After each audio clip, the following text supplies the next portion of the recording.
my lovely students. Welcome back. This is our second video of the two-part revision on the grammar syllabus we tackled in the previous year. So without any delay, I hope you're safe and let's start. The first exercise we have says complete with will or be going to. Why am I, this is a revision on future and the use of will versus be going to. When do I use each of them? Do you remember? I hope you do, and let's start to see the first question. If you don't stop this noise, I call the police. Take your time. I'm sure you answered it correctly. If you don't stop this noise, I will call the police. Why did I use will here? Because this is a threat. A threat or a warning comes with will. Okay, so I'm threatening someone to do something that might harm them, or I'm warning them, okay? I go with my family on a trip tomorrow morning. We tackled something like this in the last video. Do you remember? Take your time.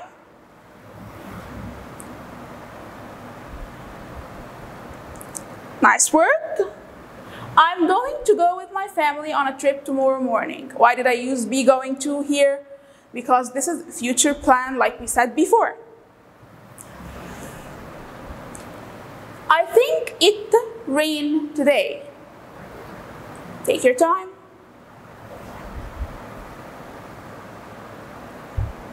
So amazing. Let's see the answer. I think it will rain today. Remember that this is an abbreviation for will. Apostrophe plus double L means will, but it's abbreviated. Why did I use will here? Because with some verbs, I have to use will. Like what? I think, I hope, I promise. And there's also I'm sure. I have to use will with these phrases. And this is also something called a prediction. I have a prediction about the future, something that's going to happen, but here I don't have a proof. I can see no clouds in the sky. I don't have any proof that it will rain. It's just a prediction with no proof. Okay? She passed her exams with flying colors. She studied so well. Take your time.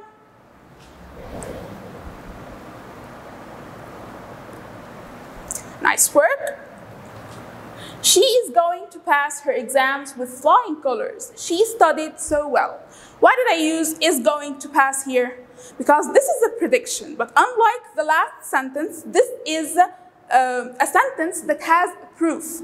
Why do I predict that she is going to pass her exams? Because I have a proof that she studied for the exams so well.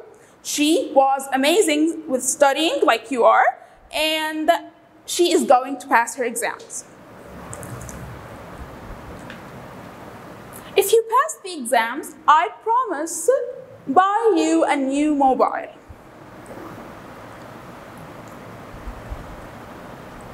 Let's see the answer. If you pass the exam, I promise I will buy you a new mobile.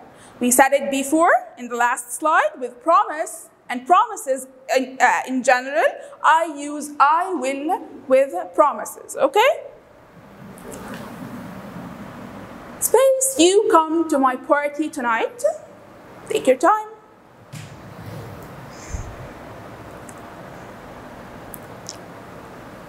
Amazing job.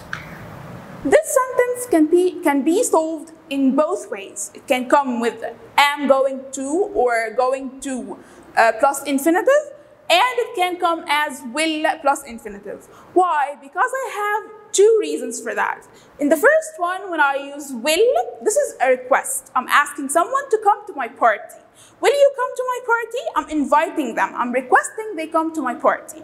But with going to plus infinitive, I'm planning for them to come to my party. This is a plan where I want them to come to my party and I'm depending on their presence in my party, okay? Space, he help you with your homework.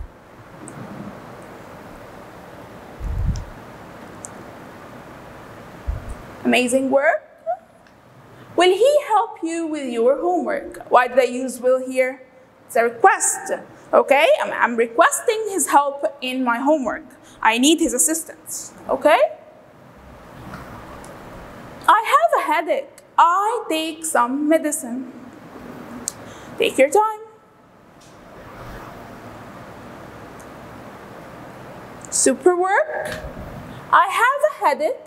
I will take some medicine. Why did I use will here? Because this is a sudden decision. I didn't have a headache before. Right now, I just got the headache and I can't stand it. So I decided on the spot to take a painkiller or some medicine, okay? We were done with the first exercise with the last slide, and now we move on to the second exercise we have. Rewrite the following sentences. She usually sleeps early. Not. So with this exercise, we're going to revise the usage of all tenses in both the negative and question ways. So we're going to revise negative and question form, okay? Did you take your time? Did you solve it? I'm sure you did.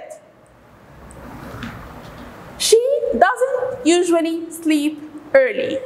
So I have two things to explain here. How we form the negative in present simple and how we put the adverb of frequency in a negative sentence. So the first one, when I want to negate or make a present simple tense sentence into negative, what do I do? If I have the pronouns he, she, and it, I use doesn't. And if I have I, they, you, and we, I use don't, okay? And in both cases, we have the verb with them in the infinitive form. I add nothing to the verb. So if the verb has an S, I remove it. Like here, she sleeps, I have an S, but look, with me in the answer, there is no S in sleep, okay? And the second part, where do I put the adverb of frequency in a negative sentence?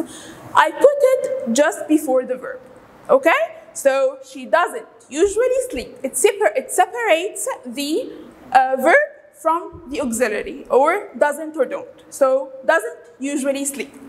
But do you remember we said that an adverb of frequency comes after verb to be, okay? Like I can say, I'm usually at the club. How do I negate it? I'm not usually at the club, okay? Nothing happens. I just put the adverb where it is. I put not with verb to be, like I'm used to. I am not usually at the club. My mother doesn't prepare dinner at 4 p.m. Now, do you remember what now is a time expression for? I'm sure you do. You're amazing. So let's see the answer. I'm sure you did it perfectly well. My mother isn't preparing dinner now. Why did I use present continuous here? Because when I have now, it's a time expression for present continuous. So with now, I change the tense of the sentence from doesn't prepare, which is nice work, present simple, into present continuous. Prepare becomes preparing. I add the ing and I change the negative form from doesn't to isn't. So isn't preparing, and then at last I put now. Instead of what? At 4 p.m. At 4 p.m. is the keyword or the time expression for present simple. Okay? She studied math yesterday. Did. So this is a past simple tense sentence. How do I put it in the question form? Nice work. Did she study math yesterday? Okay? I highlighted here two words. Why did I do that? Because with did, when I have did, I remove the IED or the past form of the verb. So I put did at the beginning. I start my question with did, and then I put my subject, which is she, and then I put the verb in the infinitive. Okay? Did she study math yesterday? Okay? Hope that's easy for you. She didn't wash the dishes yesterday at 6 o'clock yesterday. We revised that last time. Do you remember? Perfect. She wasn't washing the dishes at 6 o'clock yesterday. Why did I change the tense of the sentence from past simple to past continuous here? Well, because when I have a specific time in the past, at 6 o'clock yesterday, I use past continuous. So I changed didn't wash to wasn't washing. And remember, this is how I put a past continuous verb in the past. Was not. That's so easy, okay? He was playing football with his friends all day yesterday.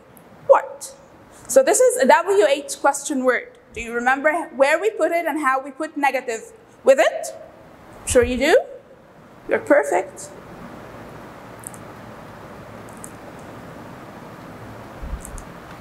Amazing, I'm sure.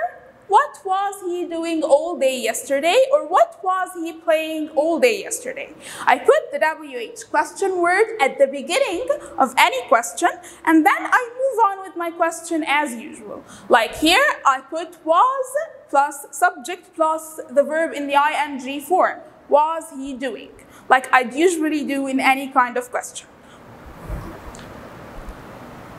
She will go to the party. Not. How do I do that? How do I put will in the negative form?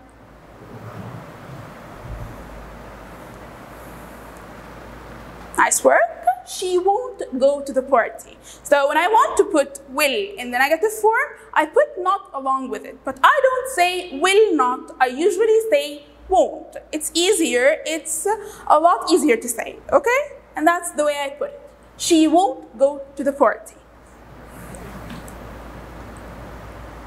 We are going to go fishing in the pond this afternoon. Where?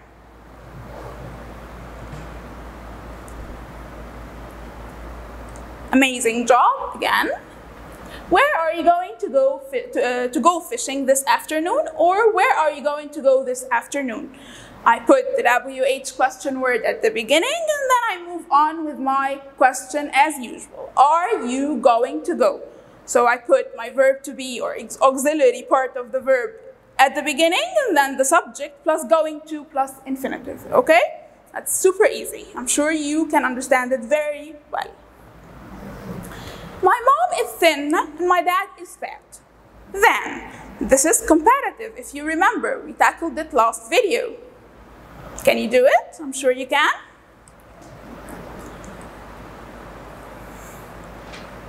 There are two ways to do this sentence. I'm sure you did it perfectly well in both ways. So my mom is thinner than my dad, and my dad is fatter than my mom. So here I'm comparing between who? Two people, my mom and my dad. Thinner than, like we did it before, we add er plus than to the adjective, okay? Thinner than. But here I duplicated the n. I made the word double n because I have a vowel before the last letter, okay? Thinner than or fatter than.